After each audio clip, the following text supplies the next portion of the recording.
வணக்கம். நந்திதா சமையலறையில் இன்றைக்கி என்ன செய்ய போகிறோம்னா பீட்ரூட் வறுவல் செய்ய போகிறோங்க. அதுக்காக 3 பீட்ரூட்டை தோல் சீவிட்டு சின்ன சின்ன பீஸாக கட் பண்ணி வச்சுருக்கோங்க. இப்போ அந்த கட் பண்ணி வச்ச பீட்ரூட்டை வந்துட்டு குக்கரில் வச்சு ஒரு 4 விசில் விட்டு எடுத்துக்கலாங்க.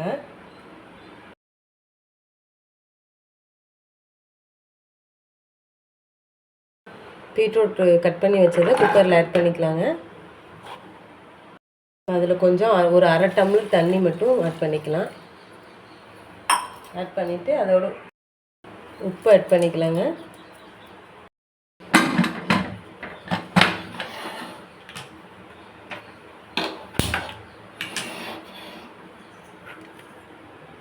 அடுப்பை பற்ற வச்சாச்சுங்க. 4 விசில் வரட்டும், வந்ததுக்கப்புறம் பார்க்கலாம்.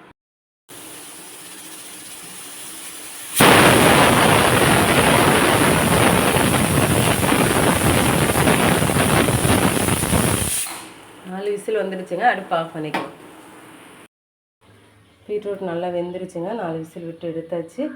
அதுக்கப்புறம் தாளிக்கிறதுக்கு தேவையான பொருட்கள்: வெங்காயம் 3 கட் பண்ணி வச்சுருக்கோங்க, ஒரு கொத்து கருவேப்பிலை வச்சுருக்கோங்க, 1/4 மூடி தேங்காய் வச்சுருக்கோங்க. இப்போ தாளிச்சிக்கலாங்க. அடுப்பில் வச்சுருக்கோம், பாத்திரத்தை வச்சுருக்கோம். பாத்திரம் சூடாகிட்டு இருக்கு.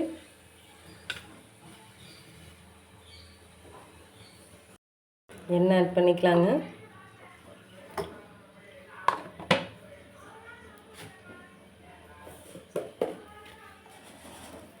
எண்ணெய் சூடாகிடுச்சு. கடுகு ஆட் பண்ணிக்கலாங்க. கருவேப்பிலை ஆட் பண்ணிக்கலாங்க.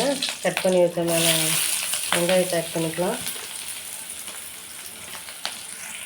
வதங்கிருச்சுங்க. வேக வச்ச பீட்ரூட்டை தண்ணியோடு ஆட் பண்ணிக்கலாங்க.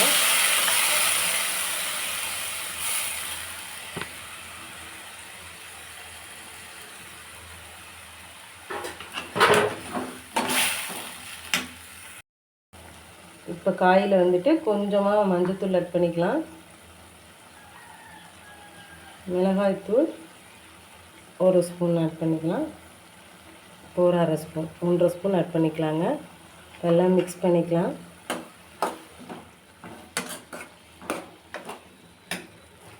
நம்ம வந்துட்டு தேங்காய் 1/4 மூடி துருவி வச்சுருக்கோங்க. அதோட கொஞ்சம் சோம்பு ஆட் பண்ணிக்கலாம்.